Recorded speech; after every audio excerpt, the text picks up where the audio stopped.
In this video, I'm going to show you how you can install the RightInvesting.com app on your smartphone. If this video helps, please like and subscribe. Alright, first let me uninstall it. So for this tutorial, I'm on an Android smartphone and therefore I'll show you how you can do it from Google Play Store. However, if you are on iPhone, you can do the same through App Store. Now to get started, you need to go to Google Play Store app and open it.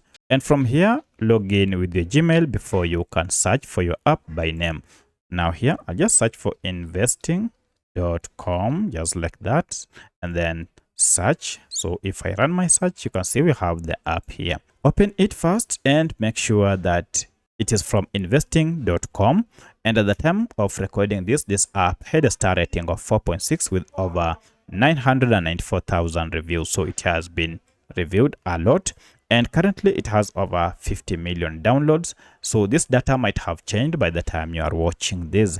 The file size is averagely 25 MBs. So if you see these details, then you'll know that you have the right investing.com stock and market financial app. To get it, tap on install, and this will download the latest version of this app and then install it on your smartphone.